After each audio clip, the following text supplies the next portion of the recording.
Laurence Ndong, bonjour, merci d'avoir répondu à notre invitation. Vous êtes chercheuse, vous êtes aussi l'auteur d'un livre qui est paru cette année chez l'Harmattan, dont le titre est « Gabon, pourquoi j'accuse ». Vous êtes ici en France très impliquée dans les rangs de l'opposition à Ali Bongo. Est-ce que vous pouvez d'abord nous expliquer les raisons pour lesquelles vous contestez les résultats officiels de l'élection présidentielle du 27 août par laquelle Ali Bongo est reconduit dans son mandat présidentiel? Pourquoi nous contestons les résultats? Donc nous les contestons parce qu'au Gabon, et je crois que c'est partout comme ça, en France aussi, lors d'une élection, dans les bureaux de vote, il y a des commissions électorales. Et dans chaque commission, il y a des représentants de tous les candidats qui concourent à cette élection, avec chez nous, malheureusement, des observateurs nationaux et internationaux à cause des nombreuses fraudes que l'on a souvent observées lors de divers scrutins. Et donc, dans cette élection, ça n'a pas manqué. Il y avait donc dans chaque bureau de vote un représentant de l'opposition. Alors après la fermeture des votes, le dépouillement est public.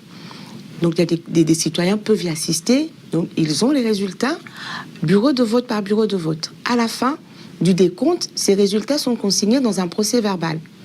Ce dernier est photocopié et remis aux représentants de chaque candidat qui était au bureau de vote. Donc, ce qui fait que nous avons donc des procès verbaux bureau de vote par bureau de vote. Le parti d'Ali Bongo les détient et en même temps, les observateurs de l'Union européenne qui avaient des observateurs dans un grand nombre de bureaux de vote aussi détiennent une copie de ces procès-verbaux. Et donc le total de toutes ces voix que vous avez, vous, de votre côté centralisé, donnerait Ali Bongo perdant? Énormément. Ça veut dire que les Gabonais ont effectué un vote sanction. Ils pensaient qu'en ayant modifié notre constitution depuis son père, en ayant fait une élection présidentielle à un tour, que c'était à leur avantage. Mais là, les Gabonais ont manifesté leur ras-le-bol des 50 ans du régime Bongo PDG qui a ruiné le pays. Et M. Jean-Ping a obtenu au bas mot 77% des voix, normalement. Alors, vous parlez d'un vote sanction. Qu'est-ce que les Gabonais reprochent à Ali Bongo et à son entourage? Qu'est-ce qu'on reproche à Ali Bongo et à son entourage? On reproche à Ali Bongo la gabegie, le clientélisme, le népotisme, la démagogie, le déni de la loi. Ali Bongo, c'est un individu qui n'a jamais respecté la loi gabonaise. Déjà en 2009, nous l'avons su bien plus tard, dans son dossier de candidature à l'élection présidentielle, il a présenté un faux acte de naissance. Aujourd'hui, il est avéré qu'il en a présenté 5 différents. Et pour le dossier de candidature de la présente élection, il a encore présenté un acte de naissance différent de celui de 2009. Et comme la Cour constitutionnelle est inféodée au pouvoir, elle a validé ces dossiers avec de faux documents. Ça, ce n'est que pour l'acte de naissance. Par rapport à l'acte de naissance, il dit qu'il est né à l'étranger. Il est né à Brazzaville.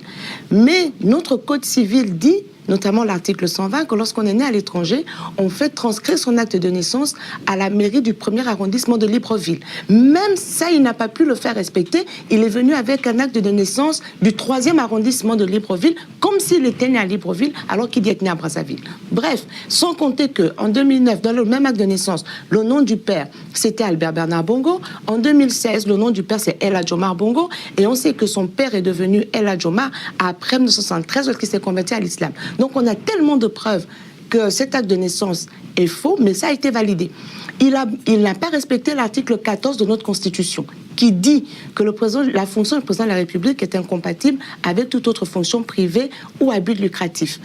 Il crée une agence nationale des grands travaux en 2010, donc à peine arrivé au pouvoir.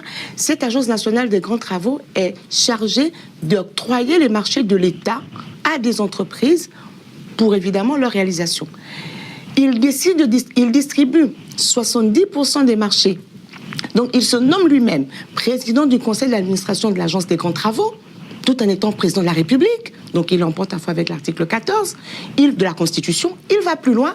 Il signe 70% des marchés de l'Agence nationale des grands travaux, gré à gré, sans appel d'offres, avec des entreprises dont lui-même ou sa famille sont actionnaires majoritaires ou propriétaires. Et tout ça, ce sont des faits avéré. Lorsque le scandale a éclaté, tout ce qu'il a trouvé à faire, c'est dissoudre l'Agence nationale des grands travaux.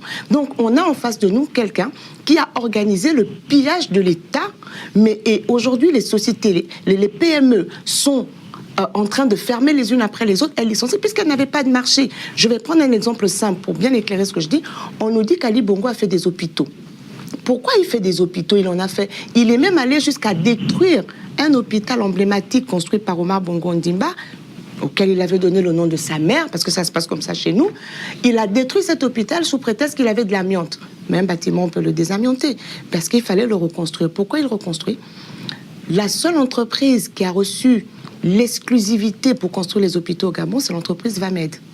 Elle est dirigée par M. Tomassini, qui est, lui, conseiller spécial du président de la République avec bureau à la présidence, qui est gérant de l'entreprise dans laquelle Ali Bongo est actionnaire majoritaire. Donc, alors, vous voyez le genre de choses dans lesquelles il est allé, et les Gabonais aujourd'hui le savent. Mais pendant ce temps, excusez-moi, je vais terminer, pendant ce temps, la misère des Gabonais s'est accrue parce que les services sociaux de base ont été mis de côté. Alors justement, on va revenir là-dessus, mais vous évoquez la corruption, les marchés de gré à gré.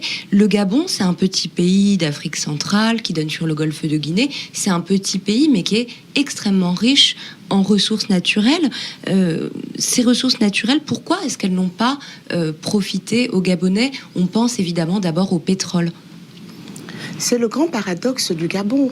Et c'est ce paradoxe-là qui nous emmène aujourd'hui à nous battre corps et âme. Parce qu'au moment des indépendances, le Gabon n'avait que 400 000 habitants en 1960.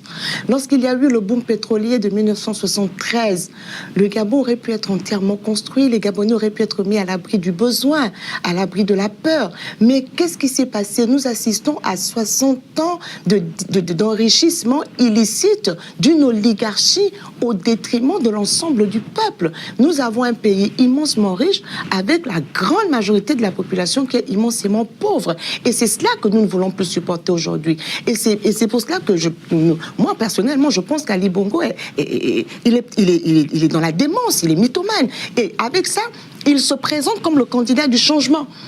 Il dit il incarne le changement, mais il incarne quel changement? Puisqu'il est dans la continuité de ce que son père a commencé, et même ce qu'on lui reproche, c'est qu'en 7 ans, il a pillé plus que son père en 42 ans. Et ça, les Gabonais ne sauraient l'admettre, ne sauraient l'accepter. Et c'est faire injure aux Gabonais que de penser qu'un gouvernement, qu'un système qui les a autant appauvris, autant avilis, privés de liberté, liberté d'expression, liberté de manifester, parce que sous Ali Bongo, on est revenu à un régime hyper-stalinien. Les manifestants sont arrêtés, les leaders syndicaux sont arrêtés, les leaders de la société civile sont arrêtés. Nous avons actuellement Jean Yama qui est en prison, Olo qui est en prison, nous avons Landry Amion qui est en prison, Bertrand Zibi, ancien député, parce qu'il a eu le malheur de démissionner en plein meeting pour faire comprendre à Ali Bongo que sa région n'avait toujours pas d'électricité. Il a été arrêté de façon arbitraire. Aujourd'hui, il est torturé. Nous ne savons pas où il est. Alors là, vous décrivez un régime autoritaire, corrompu. Est-ce que ce régime aurait pu avoir une telle longévité sans la complicité de l'ancienne puissance coloniale, de la France, de ces grandes entreprises qui, pour certaines, exploitent une partie de ces ressources naturelles ? Cette question va de soi. Je pense qu'il y a eu des journalistes français qui ont fait des reportages là-dessus. Monsieur François-Xavier Verschave, à qui je rends hommage, a écrit de très belles choses sur la France-Afrique. Il nous a révélé les dessous de ce système, de comment ça fonctionne. Pour revenir à Monsieur Ali Bongo Ondimba, à Bongo Ondimba Ali, donc en abrégé BOA, parce que c'est comme ça que les Gabonais préfèrent l'appeler. Donc pour revenir à lui, Monsieur Nicolas Sarkozy ne s'était pas caché en 2009 des soutiens apportés à Ali Bongo. Il a orchestré son passage en force avec le soutien patent de M. Nicolas Sarkozy, qui a d'ailleurs été le premier à le féliciter. Aujourd'hui, je pense que la donne change un tout petit peu, parce que ça fait une semaine que M. Ali Bongo s'est proclamé vainqueur, mais n'a reçu les félicitations d'aucun chef d'État. Même si en coulisses, on dit que Nicolas Sarkozy l'aurait encore félicité, je le classe sous le coup de la rumeur, parce que j'ai pas entendu la fameuse déclaration, mais c'est clair que le système Bongo PDG s'est maintenu avec le soutien et l'appui de la France-Afrique. Nous avons d'ailleurs une base militaire française au Gabon qui, à chaque fois que le pouvoir a vacillé sous la pression de la population, s'est toujours arrangé à le ramener au pouvoir. Et c'est pour cela que nous disons que les Français, les politiques français, quand il faut nous imposer des chefs d'État, ils ne parlent pas d'ingérence, mais quand il faut les enlever, parce que là, la fraude Ali Bongo Ondimba est prouvée. On a basculé dans des massacres parce qu'il a engagé des milices. Parce qu'en France, ici, on est sous le coup de Vigipirate. On voit des militaires partout, ils ne sont pas cagoulés. Ceux qui circulent au Gabon depuis des mois sont cagoulés. Alors, on va revenir après sur les violences post-électorales et sur le bilan de ces violences. Mais vous soutenez Jean Ping, qui a réussi à incarner finalement l'alternance. Mais Jean Ping, il a eu aussi un parcours au sein de ce pouvoir, de ce système. Il a été un des caciques du régime. En quoi est-ce qu'il peut incarner aujourd'hui une rupture finalement, puisqu'il a participé à ce régime? Il était très proche, on sait, d'Omar Bongo. Il a eu plusieurs fonctions ministérielles. Cette question est récurrente. Elle revient souvent. Je voudrais vous prendre l'exemple du Sénégal. Macky Sall, il a travaillé avec Abdoulaye Wade. Le président du Burkina, Roch Kaboré, il a travaillé avec Compaoré. Parfois, ceux qui ont été dans la machine, qui l'ont vu fonctionner de l'intérieur, se révoltent encore plus que ceux qui sont à l'extérieur et qui n'ont pas accès à certaines informations. Je vous prendrai pour exemple le deuxième vice-premier ministre du dernier gouvernement d'Ali Bongo, qui a démissionné il y a 2 jours, ministre de la Justice, garde des Sceaux, qui démissionne à cause des massacres et qui invite Ali Bongo à reconnaître la victoire de Jean Ping. Donc, les êtres humains ont des consciences. N'oubliez pas que nous étions dans un régime de parti unique. Lorsque M. Jean Ping termine sa thèse de doctorat à l'université Panthéon-Sorbonne, il est engagé à l'UNESCO. De par ses compétences. C'est en étant fonctionnaire international à l'UNESCO qu'Omar Bongo Ondimba entend parler de lui et vient le chercher à l'UNESCO. Il en fait d'abord le délégué permanent du Gabon à l'UNESCO, ensuite il lui demande de rentrer pour travailler dans son cabinet. Donc Jean Ping a toujours été quelqu'un dont on reconnaît les compétences, qui a travaillé dans un système parce que c'était le système en vigueur. Certains étaient à l'intérieur avec l'espoir de le changer de l'intérieur. Ils n'y sont pas parvenus. À un moment donné, ils décident d'affronter le système en face parce qu'on ne peut pas le changer de l'intérieur. Ça a d'ailleurs été mon cas. J'ai voulu m'impliquer pendant 3 ans dans le parti. Je me suis rendu compte que c'était impossible. La seule chose qu'on a à faire aujourd'hui, c'est tourner la page de ces 50 ans de Bongo PDG. Et je pense que M. Ping, il a dit, il a été une partie du problème, il en sera la solution parce qu'il a tiré les leçons de la façon dont le pays a été géré pendant 50 ans. Et nous croyons que pour combattre la mastodonte que sont les Bongos, il nous fallait un poids lourd suffisamment outillé et M. Jean Ping l'incarne suffisamment de par sa formation et de par son parcours professionnel. Alors, la répression, elle a commencé pendant la campagne électorale. Des opposants ont été violentés, arrêtés déjà durant la campagne, mais ça s'est évidemment accéléré avec la contestation de la victoire d'Ali Bongo, avec l'assaut du quartier général de Jean Ping, mais aussi une répression extrêmement violente sur les manifestants. Le gouvernement gabonais parle aujourd'hui d'un bilan de 3 morts et d'1 millier d'arrestations. Est-ce que vous partagez ce bilan ? Si le bilan, vous savez, c'est comme les manifestations en France, hein, selon que vous êtes de l'organisation ou de la police, on n'a jamais le même nombre de participants à la manifestation. Donc le gouvernement d'Ali Bongo a commencé la répression bien avant la campagne. Bien avant la campagne, parce que toute manifestation était interdite. Même des élèves qui font une grève pour réclamer de meilleures conditions d'apprentissage. Parce qu'il faut dire qu'au Gabon, nous avons des salles de classe avec 200 élèves au collège, 100 élèves en primaire, qui n'ont pas de laboratoire. Il y a des lycées, des collèges qui n'ont pas de table-banc. Les enfants apprennent assis par terre. Ces enfants font des grèves pour réclamer de meilleures conditions d'apprentissage, de meilleures conditions d'enseignement. Ali Bongo leur envoie l'armée. il leur envoie la police, qui viole les franchises scolaires, qui rentre jusque dans l'établissement scolaire pour aller arrêter les élèves et leurs enseignants. On a vécu ça. Ali Bongo a fait pareil à l'université. Les étudiants grèvent. On envoie les militaires établir une base à l'intérieur de l'université. Ali Bongo est venu avec...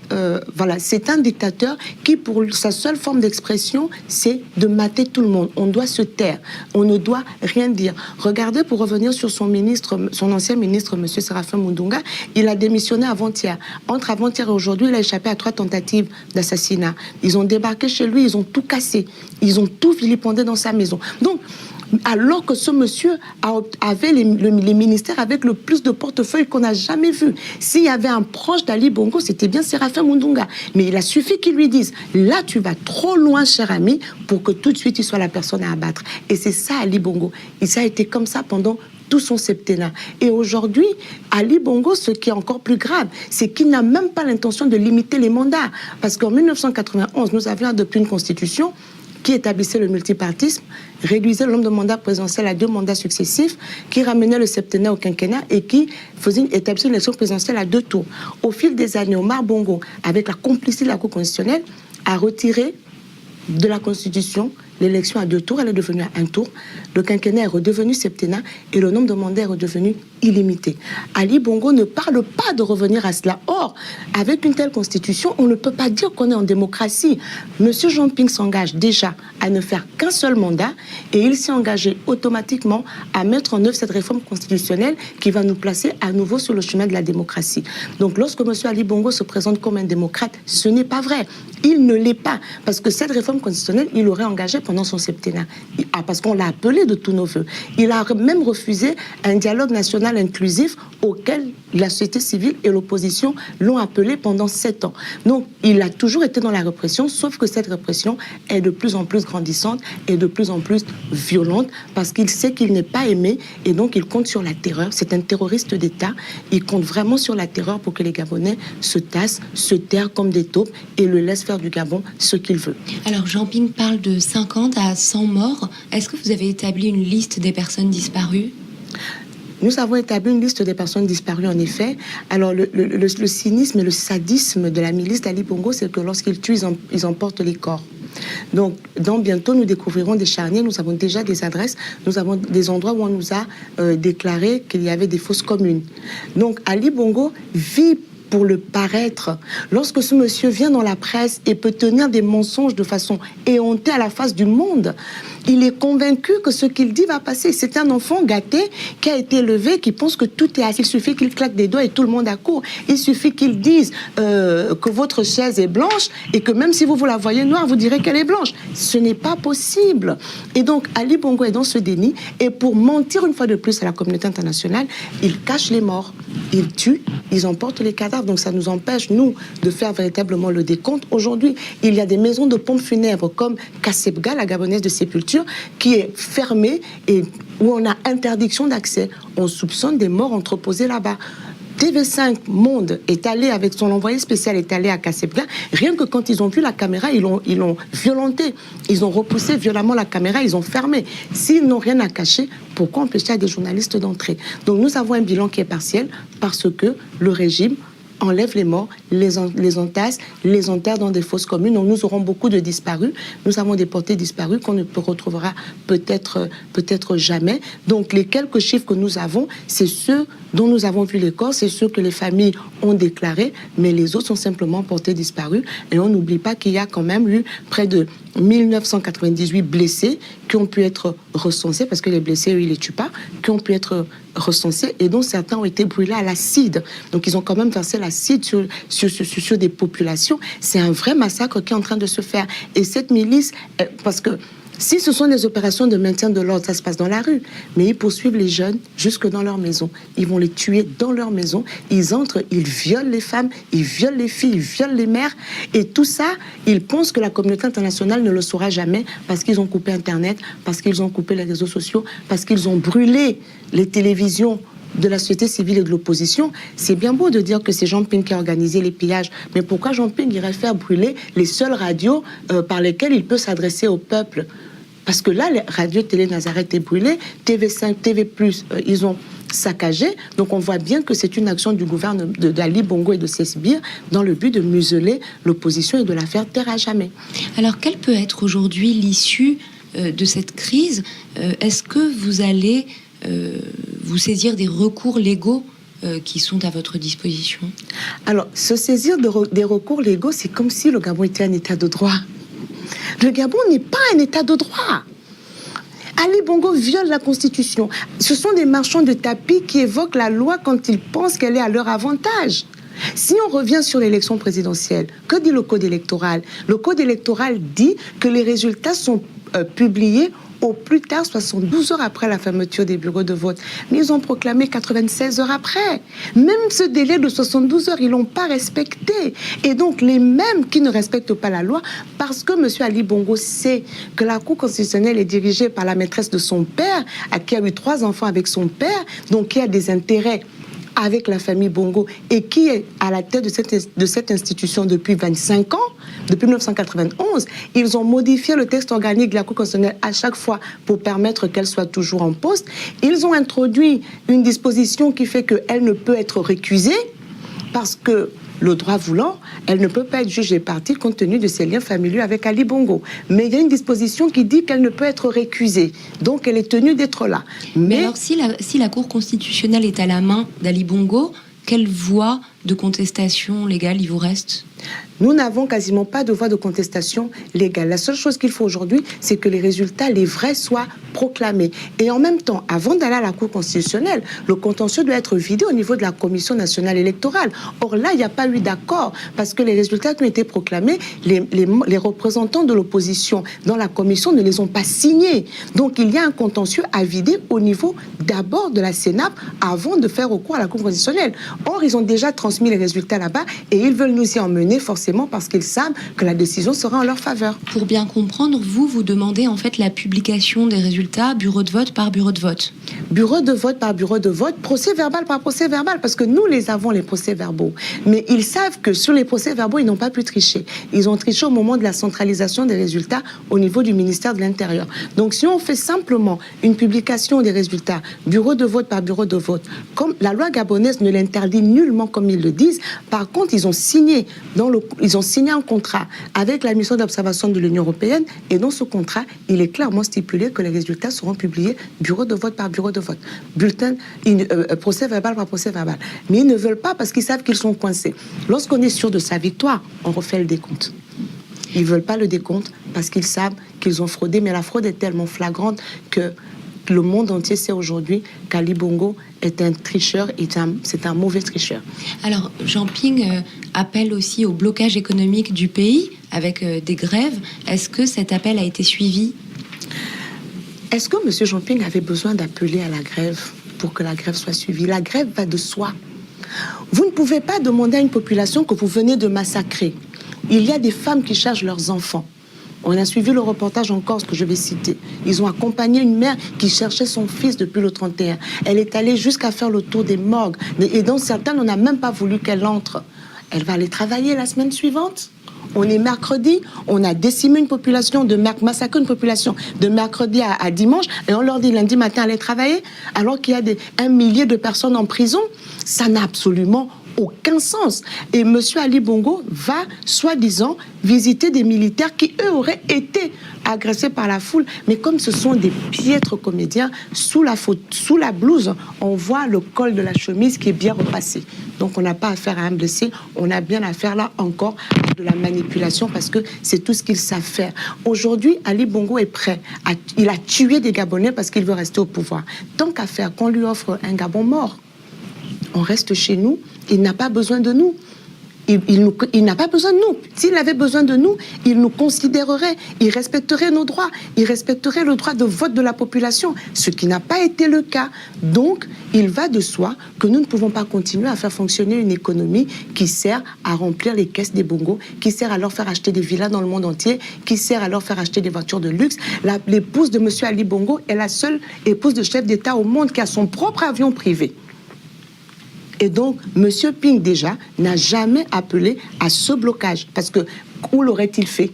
il n'avait plus de moyens d'expression puisqu'il n'a pas accès à la télévision d'État. Télé Nazareth, où il aurait pu s'exprimer, était saccagé. TV+, saccagé, les réseaux sociaux bloqués. Donc, il faut comprendre, Ali Bongo veut faire croire que le soulèvement du peuple, c'est un soulèvement manipulé par Jean Ping. Mais ce n'est pas la vérité. Il dit que comment un peuple peut se lever de façon simultanée dans toutes les villes du pays. Ça veut dire que c'est coordonné. Ben non, c'est un ras-le-bol généralisé qui s'exprime. Et ça, M. Bongo ne veut pas le comprendre. Les Gabonais en ont marre. Et aujourd'hui, les Gabonais manifestent dans le monde entier. Donc, si M. Jean Ping a manipulé au Gabon, je ne pense pas qu'il a eu le temps d'appeler à Ottawa, d'appeler à Washington, où les compatriotes étaient hier au Congrès américain, d'appeler toutes les villes de France où il y a des Gabonais. C'est la manipulation.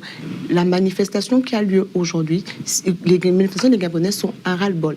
Il ne s'agit plus d'un combat entre Jean Ping et Ali Bongo. C'est un combat entre Ali Bongo et le peuple gabonais qui a élu Jean Ping.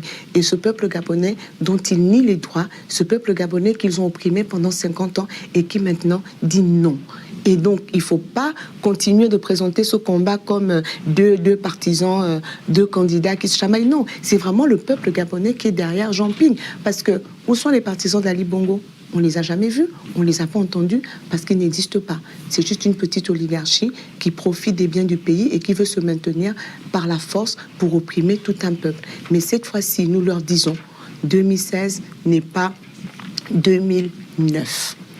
Ce qui s'est passé en 2009 ne se reproduira pas en 2016. Donc nous continuons nos manifestations.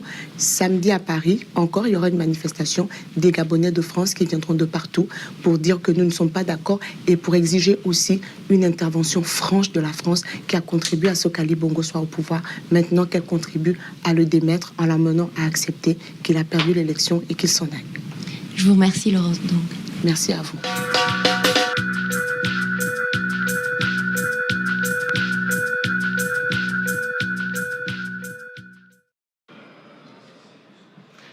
Ce que nous disons, c'est qu'à chaque fois, les faits sur lesquels nous nous prononçons sont des faits observés par nos observateurs.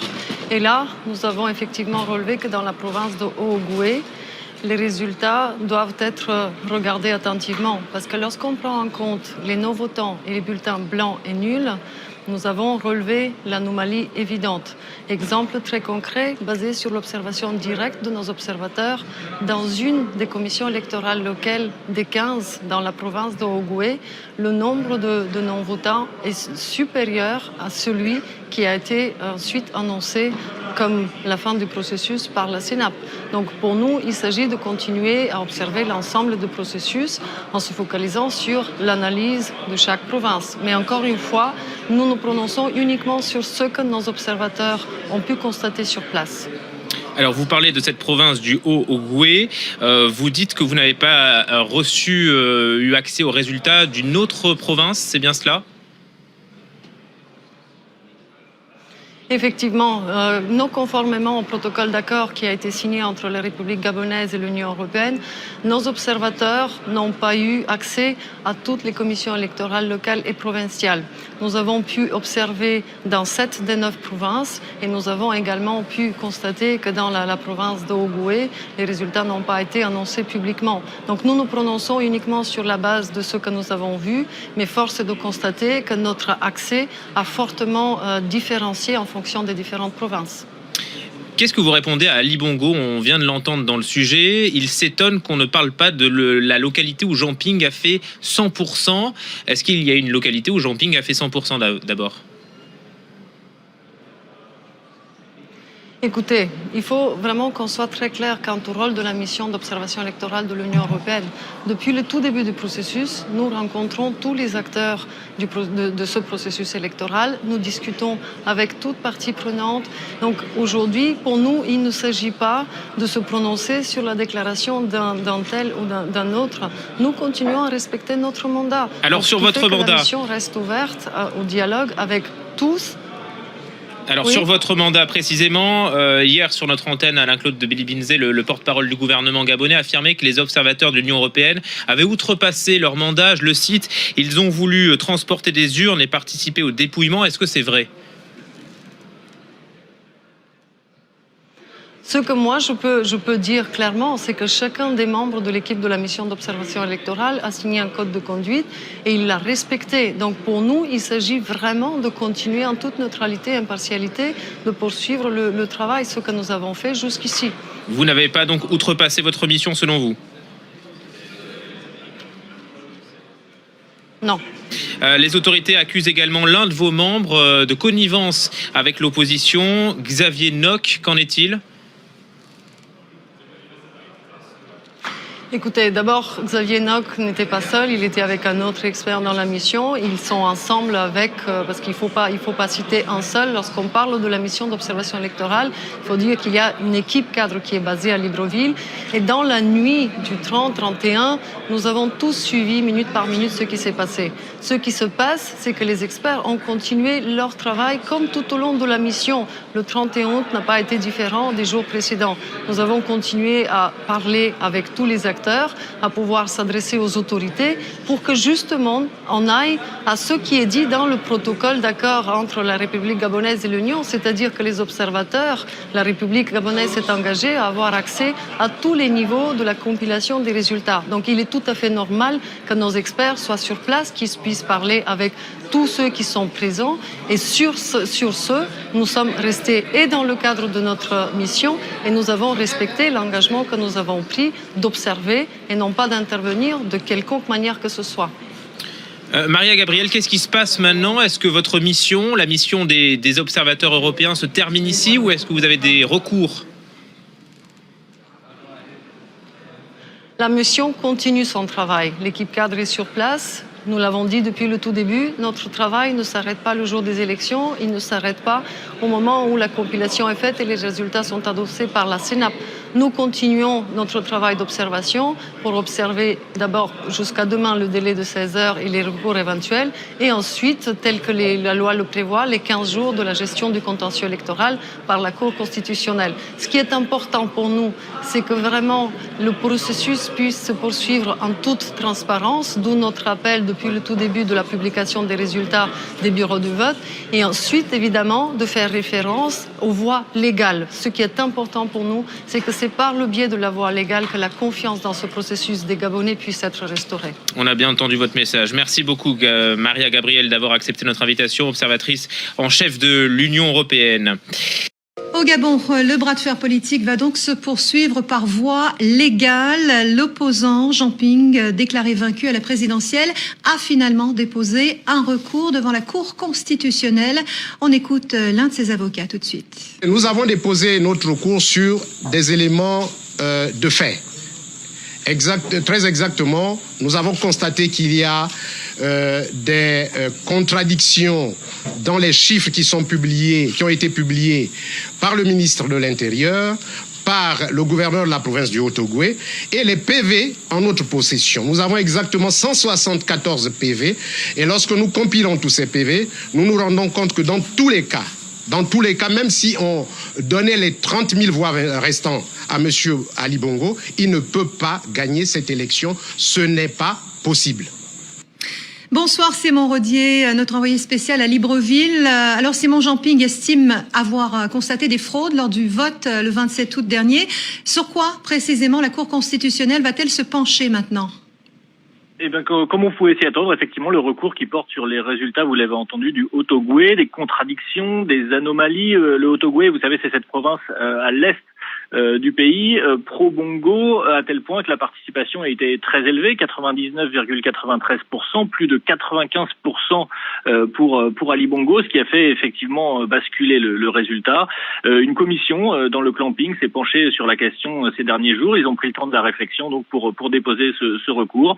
Moi, j'ai confiance en la justice, et c'est ce que nous disait tout à l'heure l'avocat, alors que, au départ, il ne souhaitait pas forcément ce recours devant une cour constitutionnelle dont ils n'ont pas vraiment confiance. Il faut confronter les PV que possèdent les candidats. Alors, ils demandent à la Cour constitutionnelle de se pencher sur ces PV et puis aussi une expertise internationale pour garantir la transparence, pour aider à recompter les voix. Le clan Bongo, lui, n'a pas déposé de recours. Pourtant, tout à l'heure, le ministère de la Communication nous disait que les juristes s'affairaient sur des anomalies, là aussi, qui auraient été constatées dans le clan Ping, mais ils ne sont donc pas allés jusqu'au bout. Concrètement, maintenant, les magistrats de cette Cour constitutionnelle constitutionnel ont un maximum de 15 jours pour rendre leur verdict.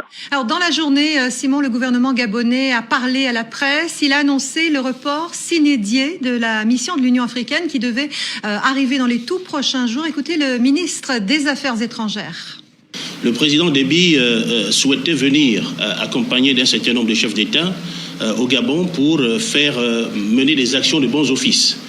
Il se trouve que pour des raisons de calendrier, cette mission a été reportée sine die. Et il n'y a pas, comme vous le craignez, péril en demeure. Il n'y a pas dans notre pays une situation sécuritaire explosive, une situation humanitaire explosive qui justifierait une intervention plus ou moins musclée de la communauté internationale.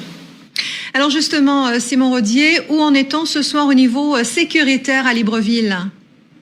Eh bien, écoutez, lorsque l'on regarde la rue de Libreville, effectivement, on remarque que l'activité est là, les marchés, les magasins sont ouverts, mais il y a aussi des policiers en faction un peu partout, notamment dans des quartiers de contestation. Et puis surtout, lorsqu'on écoute la rue, on ne sent pas vraiment la sérénité dont parle le ministre de l'Intérieur gabonais. Des gens sont marqués psychologiquement par les violences de la semaine dernière. Certains sortent à peine de détention. Il y a eu des morts également. Quelques-uns sont même marqués dans leur chair par la détention. Alors que restent de nombreuses questions encore sur le déroulé de ces violences de la semaine dernière. Eh bien, tout cela, évidemment, ne permet pas d'apaiser totalement les esprits ici à Libreville. Merci Simon Rodier, notre envoyé spécial au Gabon. Ali va partir, Ali va partir, Ali va partir, Ali va partir, à la CPI, Bongo va partir.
Ouais, ouais. Le chien a envoyé la caravane passer. Mais un bon matin, les panthères vont les remplacer. Vous allez faire comment? Oh yo, vous allez faire comment? Oh yo, vous allez faire comment? Vous allez maintenant faire comment? Le chien a envoyé la caravane passer. Mais un bon matin, les panthères vont les remplacer. Vous allez faire comment? Oh yo, vous allez faire comment? Oh yo, vous allez faire comment? Oh yo, maintenant faire comment? Oh yo, aboyer, la caravane est passée. Mais un bon matin, les panthères vont les remplacer. Vous allez faire comment? Oh yo, vous allez faire comment? Oh yo, vous allez faire comment? Vous allez maintenant faire comment? Oh yo. Équipons! Équipons! Non, non, plus jamais ça! Les dictateurs! Non, plus jamais ça! Les pillards! Non, plus jamais ça! Les vols de mon vote! Non, plus jamais ça! Les crimes rituels! Non, plus jamais ça! Les antidémocrates! Non, plus jamais ça! Les dictateurs! Non, plus jamais ça! Équipons! Eh bien, je sais que le Gabon n'est pas mort. Parce que j'ai téléphoné Gabon! Il m'a répondu allô, allô. Il m'a répondu allô, allô. Voilà, j'ai téléphoné d'abord. Il m'a répondu à l'illégage. Il m'a répondu à l'illégage. J'ai téléphoné, j'ai deux. Il m'a répondu à l'illégage. Il m'a répondu à l'illégage. J'ai téléphoné, j'ai quoi? J'ai toi, il m'a répondu à l'illégage. Il m'a répondu à l'illégage. J'ai téléphoné, j'ai quatre. Il m'a répondu à l'illégage. Il m'a répondu à l'illégage. J'ai téléphoné, je sais. Je sais trop. Il m'a répondu à l'illégage.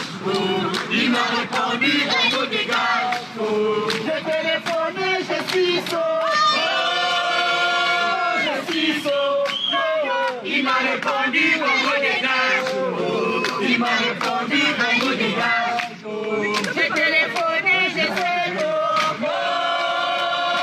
Je sais trop. Il m'a répondu à l'illégage. Il m'a répondu à l'illégage. J'ai téléphoné, je ris. Il m'a répondu bon dégage. Il m'a répondu bon dégage. J'ai téléphoné, je meurs. Il m'a répondu bon dégage. Il m'a répondu, bon dégage.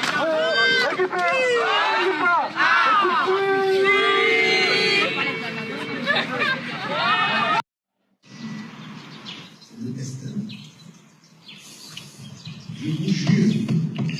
Je vous jure que nous allons y aller, quelles que soient les difficultés.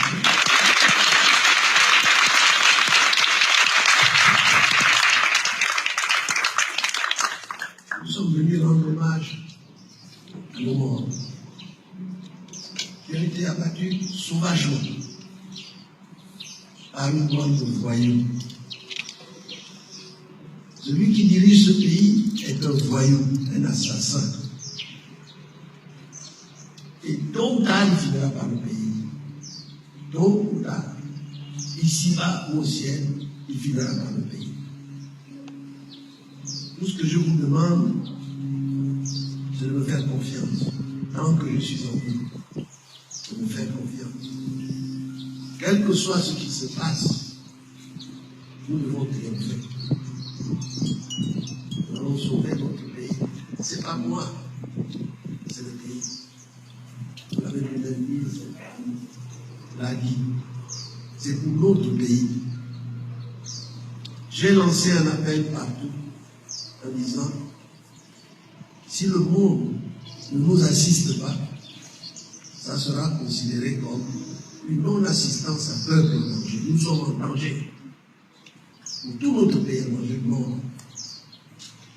Et donc, ceux qui sont partis, ceux qui nous ont défendus avec le témoignage, nous avons entendu. Il faut leur rendre gloire, il faut leur rendre hommage. Il faut leur dire qu'ils ne sont pas morts pour rien. Ils ne sont pas morts pour rien. Ayez la foi, priez et faites-nous un minimum de confiance. Dans tout ce que nous allons entreprendre, quels que soient les virages, les détours, tout ce que cela peut comporter, nous allons triompher. Ces mercenaires qui pour certains parlent anglais, pour d'autres ont des cicatrices au visage, qui montrent qu'ils ne sont pas d'amour. On nous dit même que d'autres s'exprimeraient en portugais. En tout cas, nous allons défendre notre patrie. Nous allons la défendre et il ne fait l'ombre d'aucun doute que nous allons triompher. On ne peut pas tuer tout le monde. Et les criminels qui sont là-bas, et ont fait les dégâts que nous avons constatés. Ils sont venus pour tuer. Ils sont venus pour tuer. Et évidemment, ils ont tué. Je peux vous dire que nous avons déjà porté plainte à la haie. Nous avons déjà porté plainte. Et ils ne savent pas ce qui les attend. Et Dieu est avec nous. Je vous remercie.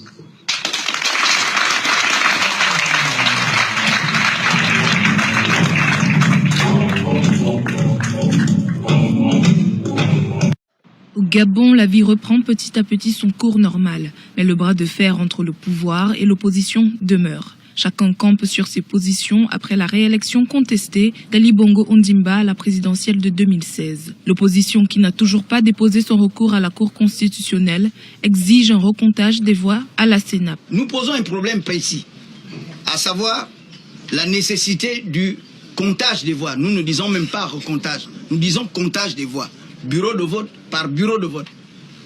Monsieur Ali Bongo Ondimba élude cette question et nous disons, pour recompter les voix, il faut aller là où le problème c'est. Laurence Ndong, bonjour, merci d'avoir répondu à notre invitation. Vous êtes chercheuse, vous êtes aussi l'auteur d'un livre qui est paru cette année chez l'Harmattan, dont le titre est Gabon, pourquoi j'accuse. Vous êtes ici en France très impliquée dans les rangs de l'opposition à Ali Bongo.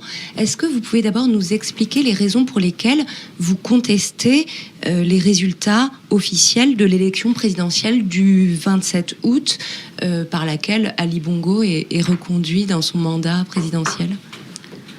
Pourquoi nous contestons les résultats? Donc nous les contestons parce qu'au Gabon, et je crois que c'est partout comme ça, en France aussi, lors d'une élection, dans les bureaux de vote, il y a des commissions électorales. Et dans chaque commission, il y a des représentants de tous les candidats qui concourent à cette élection, avec chez nous, malheureusement, des observateurs nationaux et internationaux à cause des nombreuses fraudes que l'on a souvent observées lors de divers scrutins. Et donc, dans cette élection, ça n'a pas manqué. Il y avait donc dans chaque bureau de vote un représentant de l'opposition. Alors après la fermeture des votes, le dépouillement est public. Donc, il y a des citoyens peuvent y assister. Donc, ils ont les résultats, bureau de vote par bureau de vote. À la fin du décompte, ces résultats sont consignés dans un procès-verbal. Ce dernier est photocopié et remis aux représentants de chaque candidat qui était au bureau de vote. Donc, ce qui fait que nous avons donc les procès-verbaux bureau de vote par bureau de vote. Le parti d'Ali Bongo les détient et en même temps, les observateurs de l'Union européenne qui avaient des observateurs dans un grand nombre de bureaux de vote aussi détiennent une copie de ces procès-verbaux. Et donc le total de toutes ces voix que vous avez, vous, de votre côté centralisé, donnerait Ali Bongo perdant? Énormément. Ça veut dire que les Gabonais ont effectué un vote sanction.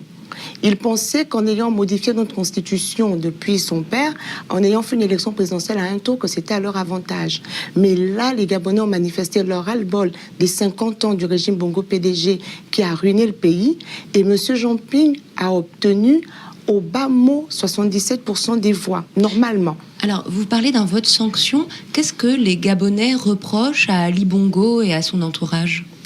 Qu'est-ce qu'on reproche à Ali Bongo et à son entourage? On reproche à Ali Bongo la gabegie, le clientélisme, le népotisme, la démagogie, le déni de la loi.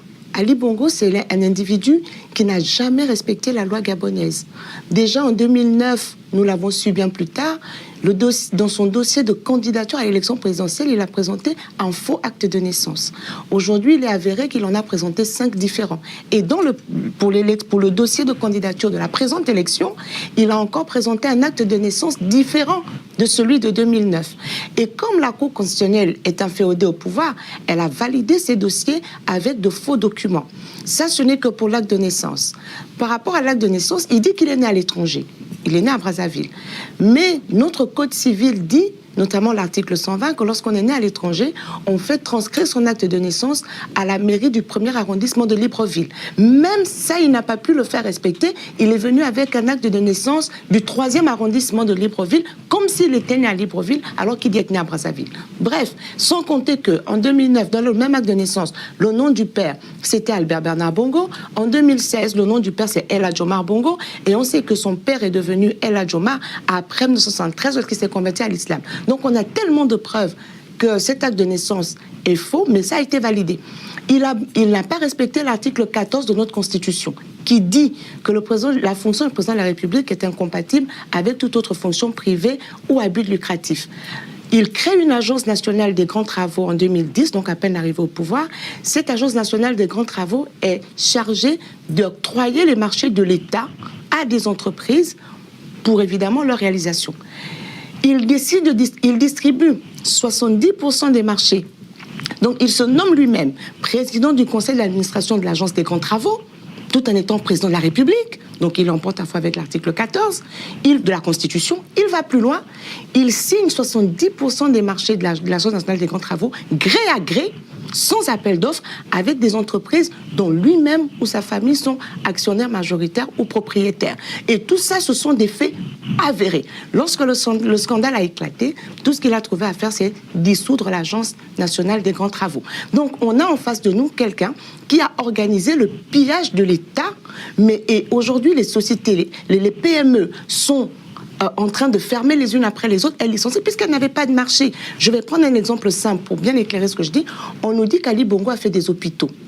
Pourquoi il fait des hôpitaux? Il en a fait. Il est même allé jusqu'à détruire un hôpital emblématique construit par Omar Bongo Ondimba, auquel il avait donné le nom de sa mère, parce que ça se passe comme ça chez nous. Il a détruit cet hôpital sous prétexte qu'il avait de l'amiante. Même bâtiment, on peut le désamianter, parce qu'il fallait le reconstruire. Pourquoi il reconstruit? La seule entreprise qui a reçu l'exclusivité pour construire les hôpitaux au Gabon, c'est l'entreprise Vamed.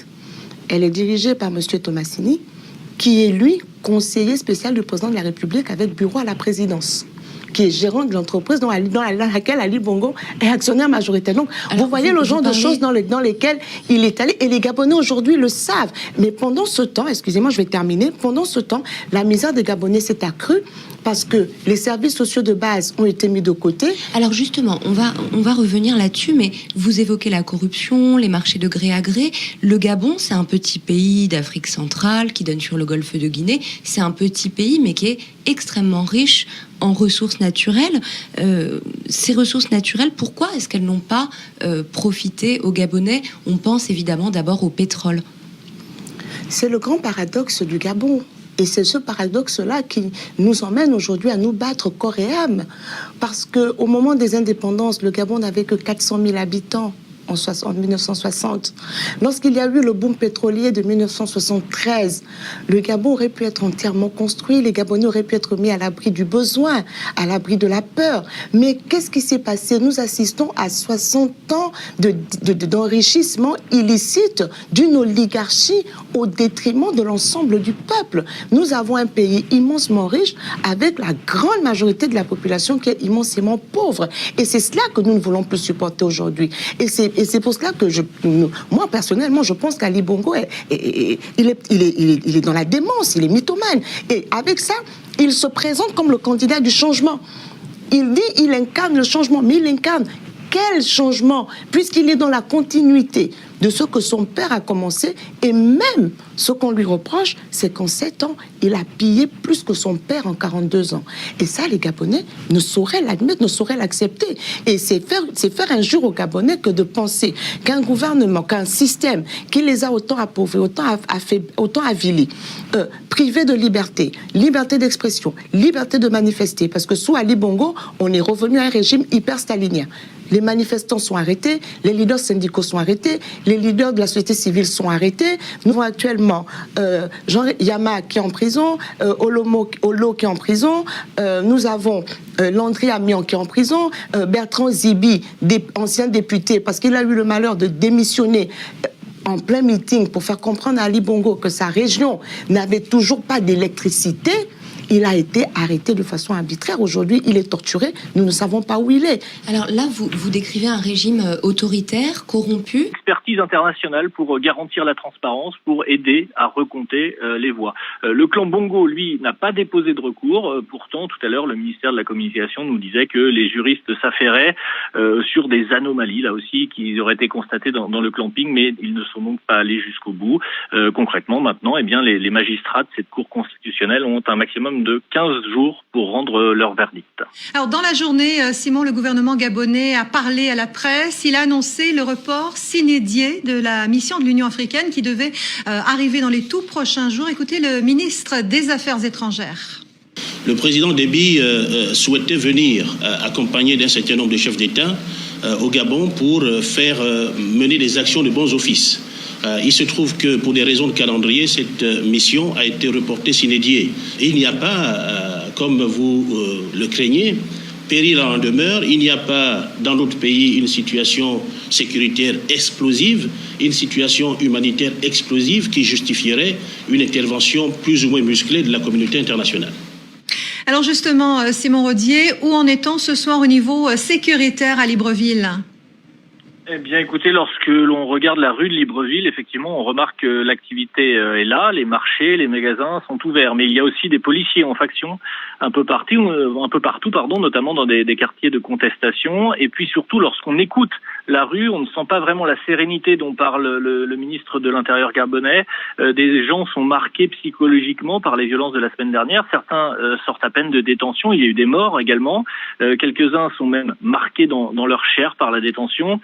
Alors que restent de nombreuses questions encore sur le déroulé de ces violences de la semaine dernière. Eh bien, tout cela, évidemment, ne permet pas d'apaiser totalement les esprits ici à Libreville. Merci Simon Rodier, notre envoyé spécial au Gabon. Ali va partir, Ali va partir, Ali va partir, Ali va partir, à la CPI, Bongo va partir.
Que le Gabon n'est pas mort parce que j'ai téléphoné Gabon.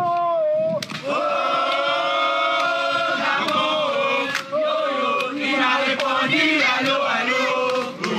Il m'a répondu allô allô. Voilà, j'ai téléphoné Gabon. Gabon. Il m'a répondu à l'idégage. Il m'a répondu à l'idégage.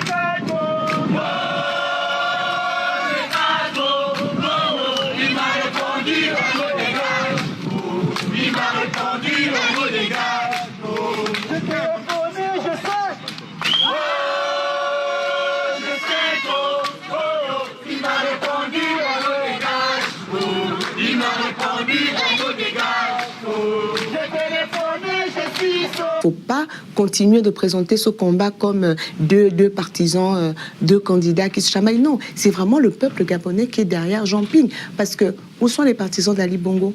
on ne les a jamais vus, on ne les a pas entendus parce qu'ils n'existent pas. C'est juste une petite oligarchie qui profite des biens du pays et qui veut se maintenir par la force pour opprimer tout un peuple. Mais cette fois-ci, nous leur disons, 2016 n'est pas 2009. Ce qui s'est passé en 2009 ne se reproduira pas en 2016. Donc nous continuons nos manifestations. Samedi à Paris, encore, il y aura une manifestation des Gabonais de France qui viendront de partout pour dire que nous ne sommes pas d'accord et pour exiger aussi une intervention franche de la France qui a contribué à ce qu'Ali Bongo soit au pouvoir. Maintenant qu'elle contribue à le démettre en l'amenant à accepter qu'il a perdu l'élection et qu'il s'en aille. Je vous remercie, Laurence Dong. Merci à vous.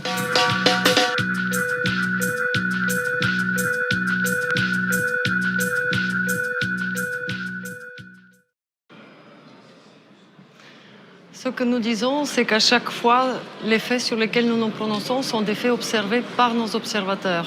Et là, nous avons effectivement relevé que dans la province de Haut-Ogooué, les résultats doivent être regardés attentivement. Parce que lorsqu'on prend en compte les non-votants et les bulletins blancs et nuls, nous avons relevé l'anomalie évidente. Exemple très concret, basé sur l'observation directe de nos observateurs, dans une des commissions électorales locales des 15 dans la province de Haut-Ogooué, le nombre de non-votants est supérieur à celui qui a été ensuite annoncé comme la fin du processus par la CENAP. Donc pour nous, il s'agit de continuer à observer l'ensemble du processus en se focalisant sur l'analyse de chaque province. Mais encore une fois, nous nous prononçons uniquement sur ce que nos observateurs ont pu constater sur place. Alors, vous parlez de cette province du Haut-Ogooué. Vous dites que vous n'avez pas eu accès aux résultats d'une autre province, c'est bien cela ? Effectivement, non conformément au protocole d'accord qui a été signé entre la République gabonaise et l'Union européenne, nos observateurs n'ont pas eu accès à toutes les commissions électorales locales et provinciales.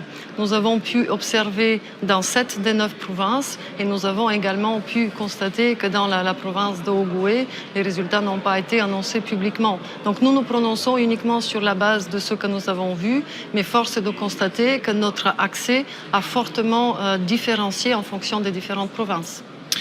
Qu'est-ce que vous répondez à Ali Bongo? On vient de l'entendre dans le sujet. Il s'étonne qu'on ne parle pas de la localité où Jean Ping a fait 100%.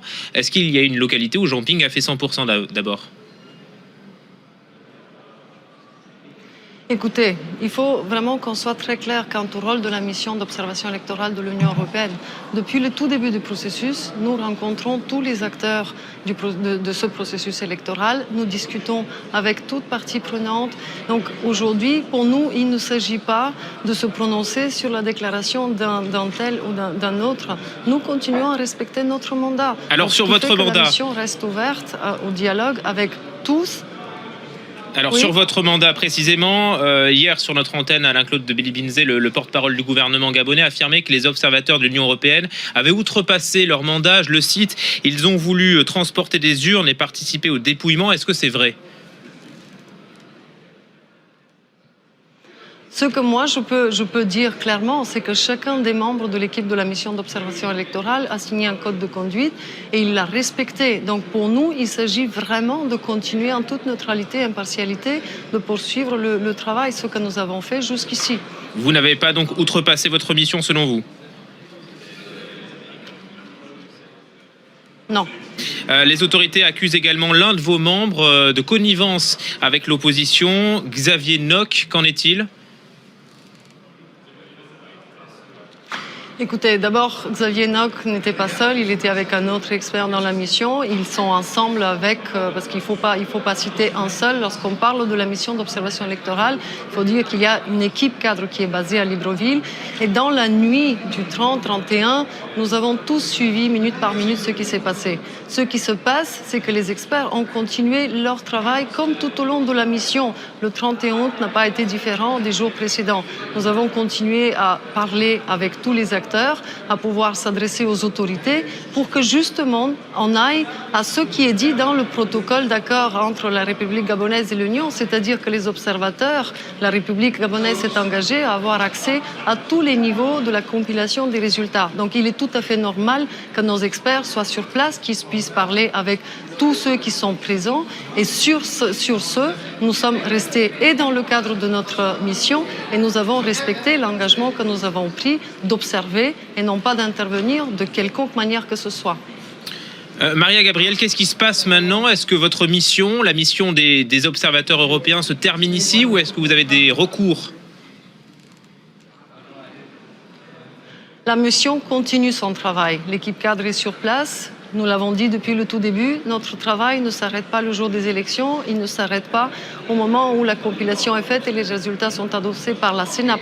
Nous continuons notre travail d'observation pour observer d'abord jusqu'à demain le délai de 16 heures et les recours éventuels et ensuite, tel que la loi le prévoit, les 15 jours de la gestion du contentieux électoral par la Cour constitutionnelle. Ce qui est important pour nous, c'est que vraiment le processus puisse se poursuivre en toute transparence, d'où notre appel depuis le tout début de la publication des résultats des bureaux de vote et ensuite, évidemment, de faire référence aux voies légales. Ce qui est important pour nous, c'est que c'est par le biais de la voie légale que la confiance dans ce processus des Gabonais puisse être restaurée. On a bien entendu votre message. Merci beaucoup, Maria Gabriel, d'avoir accepté notre invitation, observatrice en chef de l'Union européenne.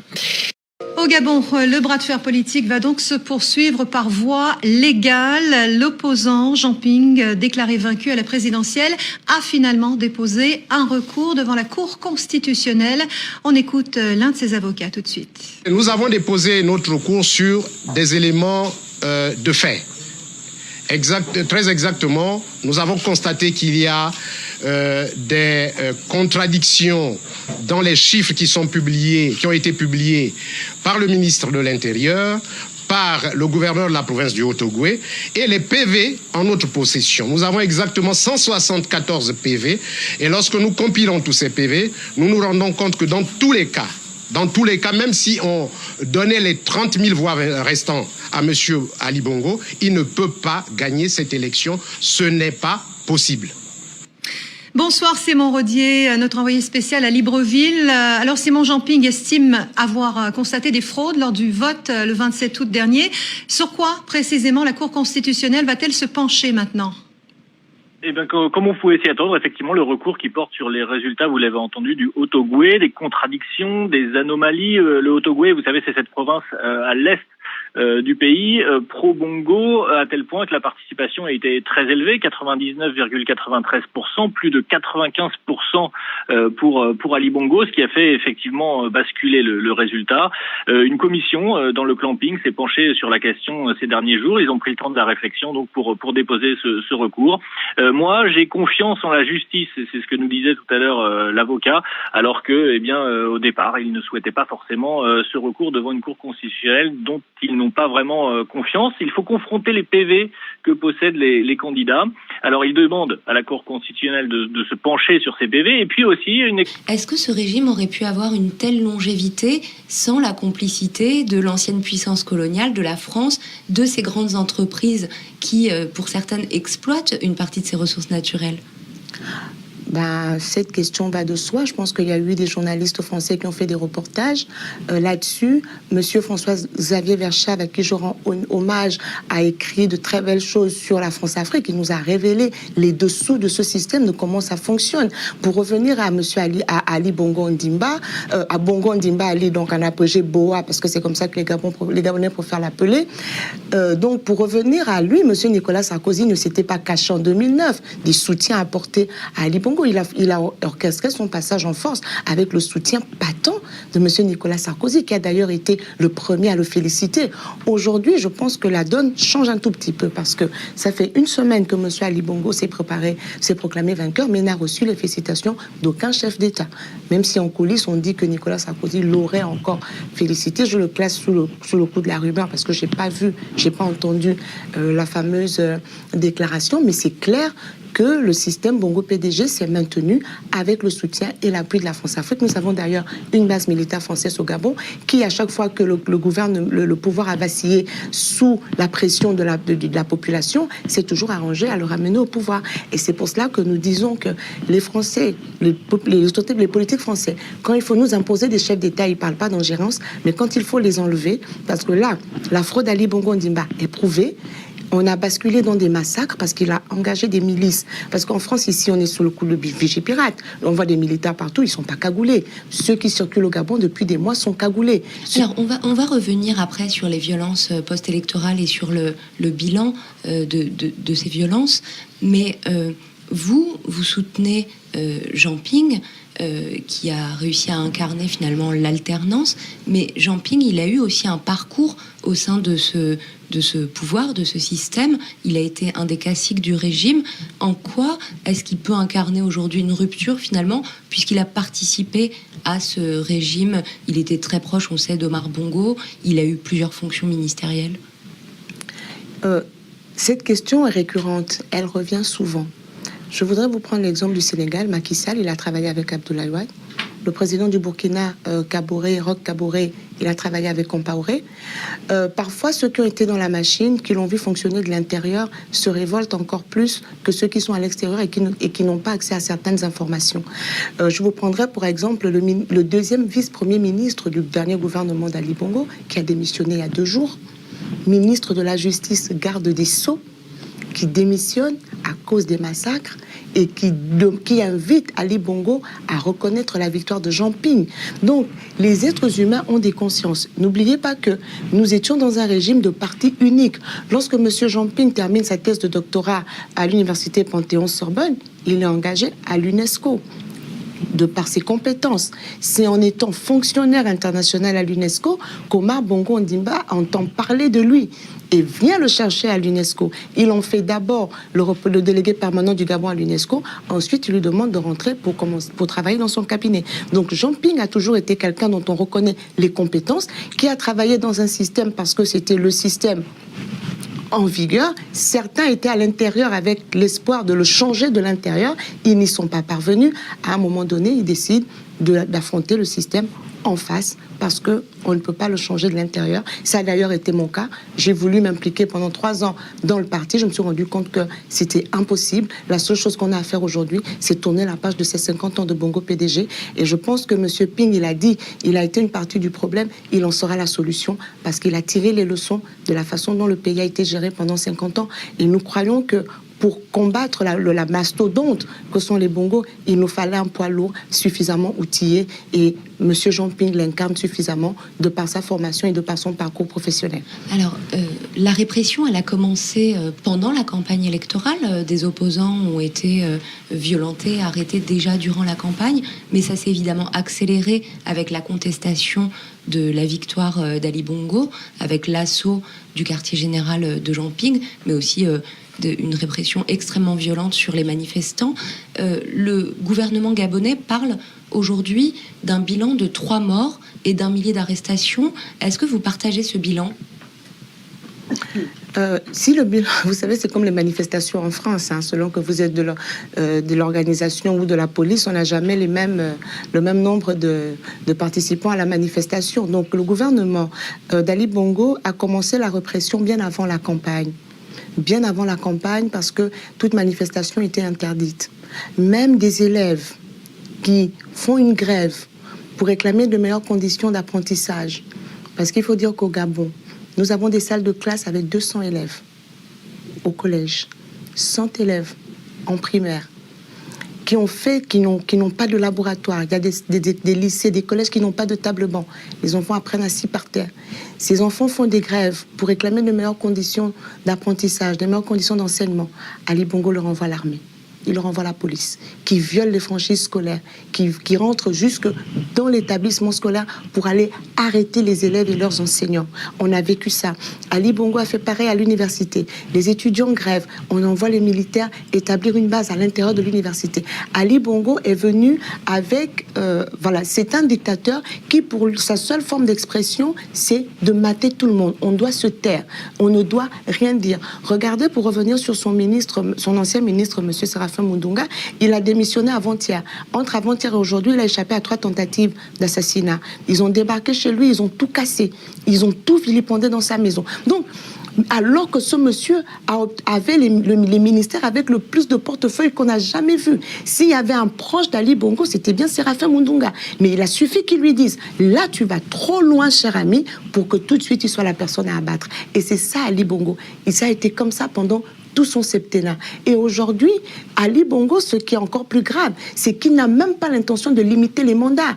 Parce qu'en 1991, nous avions adopté une constitution qui établissait le multipartisme, réduisait le nombre de mandats présidentiels à 2 mandats successifs, qui ramenait le septennat au quinquennat et qui établissait une élection présidentielle à 2 tours. Au fil des années, Omar Bongo, avec la complicité de la Cour constitutionnelle, a retiré de la Constitution l'élection à 2 tours, elle est devenue à 1 tour. Le quinquennat est redevenu septennat et le nombre de mandats est redevenu illimité. Ali Bongo ne parle pas de revenir à cela. Or, avec une telle constitution, on ne peut pas dire qu'on est en démocratie. Monsieur Jean Ping s'engage déjà à ne faire qu'un seul mandat et il s'est engagé automatiquement à mettre en œuvre cette réforme constitutionnelle qui va nous placer à nouveau sur le chemin de la démocratie. Donc, lorsque monsieur Ali Bongo se présente comme un démocrate, ce n'est pas vrai. Il ne l'est pas. Parce que cette réforme constitutionnelle, il l'aurait engagée pendant son septennat. Parce qu'on l'a appelé de tous nos voeux. Il a même refusé un dialogue national inclusif auquel la société civile et l'opposition l'ont appelé pendant 7 ans. Donc, il a toujours été dans la répression, sauf que cette répression est de plus en plus grandissante et de plus en plus violente parce qu'il sait qu'il n'est pas aimé et donc il compte sur la terreur. C'est un terroriste d'État. Il compte vraiment sur la terreur pour que les Gabonais se tassent, se terrent comme des taupes et le laissent faire du Gabon ce qu'il veut. Alors, Jean Ping parle de 50 à 100 morts. Est-ce que vous avez établi une liste des personnes disparues ? Nous avons établi une liste des personnes disparues, en effet. Alors, le cynisme et le sadisme de la milice d'Ali Bongo, c'est que lorsqu'ils tuent, ils emportent les corps. Donc, bientôt, nous découvrirons des charniers. Nous avons déjà des adresses. Nous avons des endroits où on nous a déclaré qu'il y avait des fosses communes. Donc, Ali Bongo vit pour le paraître. Lorsque ce monsieur vient dans la presse et peut tenir des mensonges de façon éhontée à la face du monde, il est convaincu que ce qu'il dit va passer. C'est un enfant gâté qui a été élevé, qui pense que tout est assis. Il suffit qu'il claque des doigts et tout le monde accourt. Il suffit qu'il dise que votre chaise est blanche et que même si vous la voyez noire, vous direz qu'elle est blanche. Ce n'est pas possible. Et donc, Ali Bongo est dans ce déni. Et pour mentir une fois de plus à la communauté internationale, il cache les morts. Il tue, ils emportent les cadavres. Donc, ça nous empêche, nous, de faire véritablement le décompte. Aujourd'hui, il y a des maisons de pompes funèbres comme Kasebga, la gabonaise de sépulture, qui est fermée et où on a interdiction d'accès. On soupçonne des morts entreposées là-bas. TV5 Monde est allé avec son envoyé spécial, est allé à Kasebga. Rien que quand ils ont vu la caméra, ils l'ont violenté. Ils ont repoussé violemment la caméra, ils ont fermé. S'ils n'ont rien à cacher, pourquoi empêcher à des journalistes d'entrer? Donc nous avons un bilan qui est partiel parce que le régime enlève les morts, les entasse, les enterre dans des fosses communes. Donc nous aurons beaucoup de disparus. Nous avons des portés disparus qu'on ne retrouvera peut-être jamais. Donc les quelques chiffres que nous avons, c'est ceux dont nous avons vu les corps, c'est ceux que les familles ont déclarés, mais les autres sont simplement portés disparus. Et on n'oublie pas qu'il y a quand même eu près de 1998 blessés qui ont pu être recensés, parce que les blessés, eux, ils ne les tuent pas, qui ont pu être recensés et dont certains ont été brûlés à l'acide. Donc ils ont quand même versé l'acide sur des populations. C'est un vrai massacre qui est en train de se faire. Et cette milice, parce que si ce sont des opérations de maintien de l'ordre, ça se passe dans la rue. Mais ils poursuivent les jeunes jusque dans leur maison. Ils vont les tuer dans leur maison. Ils entrent, ils violent les femmes, ils violent les filles, ils violent les mères. Et tout ça, ils pensent que la communauté internationale ne le saura jamais parce qu'ils ont coupé Internet, parce qu'ils ont coupé les réseaux sociaux, parce qu'ils ont brûlé les télévisions de la société civile et de l'opposition. C'est bien beau de dire que c'est Jean Ping qui a organisé les pillages, mais pourquoi Jean Ping irait faire brûler les seules radios par lesquelles il peut s'adresser au peuple? Parce que là, les radios Télé Nazareth est brûlée, TV5, TV+, ils ont saccagé. Donc on voit bien que c'est une action du gouvernement d'Ali Bongo et de ses sbires dans le but de museler l'opposition et de la faire taire à jamais. Alors quelle peut être aujourd'hui l'issue de cette crise? Est-ce que vous allez vous saisir des recours légaux qui sont à votre disposition? Alors, se saisir des recours légaux, c'est comme si le Gabon était un état de droit. Le Gabon n'est pas un état de droit. Ali Bongo viole la Constitution. Ce sont des marchands de tapis qui évoquent la loi quand ils pensent qu'elle est à leur avantage. Si on revient sur l'élection présidentielle, que dit le Code électoral? Le Code électoral dit que les résultats sont publiés au plus tard 72 heures après la fermeture des bureaux de vote. Mais ils ont proclamé 96 heures après. Même ce délai de 72 heures, ils ne l'ont pas respecté. Et donc, les mêmes qui ne respectent pas la loi, parce que M. Ali Bongo sait que la Cour constitutionnelle est dirigée par la maîtresse de son père, qui a eu 3 enfants avec son père, donc qui a des intérêts avec la famille Bongo et qui est à la tête de cette institution depuis 25 ans, depuis 1991, ils ont modifié le texte organique de la Cour constitutionnelle à chaque fois pour permettre qu'elle soit toujours en poste. Ils ont introduit une disposition qui fait qu'elle ne peut être récusée parce que le droit voulant, elle ne peut pas être jugée partie compte tenu de ses liens familiaux avec Ali Bongo. Mais il y a une disposition qui dit qu'elle ne peut être récusée. Donc, elle est tenue d'être là. Mais alors, si la Cour constitutionnelle est à la main d'Ali Bongo, quelle voie de contestation légale il vous reste ? Nous n'avons quasiment pas de voie de contestation légale. La seule chose qu'il faut aujourd'hui, c'est que les résultats, les vrais, soient proclamés. Et en même temps, avant d'aller à la Cour constitutionnelle, le contentieux doit être vidé au niveau de la Commission nationale électorale. Or là, il n'y a pas eu d'accord, parce que les résultats qui ont été proclamés, les représentants de l'opposition dans la Commission ne les ont pas signés. Donc il y a un contentieux à vider au niveau d'abord de la CENAP avant de faire recours à la Cour constitutionnelle. Or, ils ont déjà transmis les résultats là-bas et ils veulent nous y emmener forcément parce qu'ils savent que la décision sera en leur faveur. Pour bien comprendre, vous demandez en fait la publication des résultats bureau de vote par bureau de vote. Bureau de vote par bureau de vote, procès verbal par procès verbal, parce que nous les avons les procès verbaux. Mais ils savent que sur les procès verbaux, ils n'ont pas pu tricher. Ils ont triché au moment de la centralisation des résultats au niveau du ministère de l'Intérieur. Donc si on fait simplement une publication des résultats bureau de vote par bureau de vote, comme la loi gabonaise ne l'interdit nullement comme ils le disent, par contre ils ont signé un contrat avec la mission d'observation de l'Union européenne et dans ce contrat, il est clairement stipulé que les résultats seront publiés bureau de vote par bureau de vote, bulletin, procès verbal par procès verbal. Mais ils ne veulent pas parce qu'ils savent qu'ils sont coincés. Lorsqu'on est sûr de sa victoire, on refait le décompte. Ils ne veulent pas le décompte parce qu'ils savent qu'ils ont fraudé, mais la fraude est tellement flagrante que le monde entier sait aujourd'hui qu'Ali Bongo est un tricheur, c'est un mauvais tricheur. Alors, Jean Ping appelle aussi au blocage économique du pays avec des grèves. Est-ce que cet appel a été suivi ? Est-ce que M. Jean Ping avait besoin d'appeler à la grève pour que la grève soit suivie ? La grève va de soi. Vous ne pouvez pas demander à une population que vous venez de massacrer. Il y a des femmes qui chargent leurs enfants. On a suivi le reportage en Corse que je vais citer. Ils ont accompagné une mère qui cherchait son fils depuis le 31. Elle est allée jusqu'à faire le tour des morgues. Et dans certains, on n'a même pas voulu qu'elle entre. Elle va aller travailler la semaine suivante. On est mercredi, on a décimé une population, massacré une population de mercredi à dimanche, et on leur dit lundi matin aller travailler, alors qu'il y a 1 millier de personnes en prison. Ça n'a absolument aucun sens.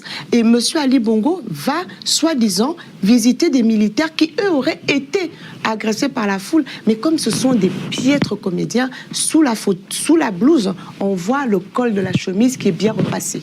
Donc on n'a pas affaire à un blessé, on a bien affaire là encore à de la manipulation parce que c'est tout ce qu'ils savent faire. Aujourd'hui, Ali Bongo est prêt. Il a tué des Gabonais parce qu'il veut rester au pouvoir. Tant qu'à faire qu'on lui offre un Gabon mort, on reste chez nous, il n'a pas besoin de nous. Il n'a pas besoin de nous. S'il avait besoin de nous, il nous considérerait, il respecterait nos droits, il respecterait le droit de vote de la population, ce qui n'a pas été le cas. Donc, il va de soi que nous ne pouvons pas continuer à faire fonctionner une économie qui sert à remplir les caisses des bongos, qui sert à leur faire acheter des villas dans le monde entier, qui sert à leur faire acheter des voitures de luxe. L'épouse de M. Ali Bongo est la seule épouse de chef d'État au monde qui a son propre avion privé. Et donc, M. Ping, déjà, n'a jamais appelé à ce blocage. Parce que, où l'aurait-il fait ? Il n'avait plus de moyens d'expression, puisqu'il n'a pas accès à la télévision d'État. Télé Nazareth, où il aurait pu s'exprimer, était saccagé. TV+, saccagé. Les réseaux sociaux bloqués. Donc, il faut comprendre, Ali Bongo veut faire croire que le soulèvement du peuple, c'est un soulèvement manipulé par Jean Ping. Mais ce n'est pas la vérité. Il dit que comment un peuple peut se lever de façon simultanée dans toutes les villes du pays. Ça veut dire que c'est coordonné. Ben non, c'est un ras-le-bol généralisé qui s'expriment. Et ça, M. Bongo ne veut pas le comprendre. Les Gabonais en ont marre. Et aujourd'hui, les Gabonais manifestent dans le monde entier. Donc, si M. Jean-Ping a manipulé au Gabon, je ne pense pas qu'il a eu le temps d'appeler à Ottawa, d'appeler à Washington, où les compatriotes étaient hier au Congrès américain, d'appeler toutes les villes de France où il y a des Gabonais. C'est la manipulation. La manifestation qui a lieu aujourd'hui, les manifestations des Gabonais sont un ras-le-bol. Il ne s'agit plus d'un combat entre Jean-Ping et Ali Bongo. C'est un combat entre Ali Bongo et le peuple gabonais qui a élu Jean-Ping. Et ce peuple gabonais dont ils nient les droits, ce peuple gabonais qu'ils ont opprimé pendant 50 ans et qui maintenant dit non. Et donc, il faut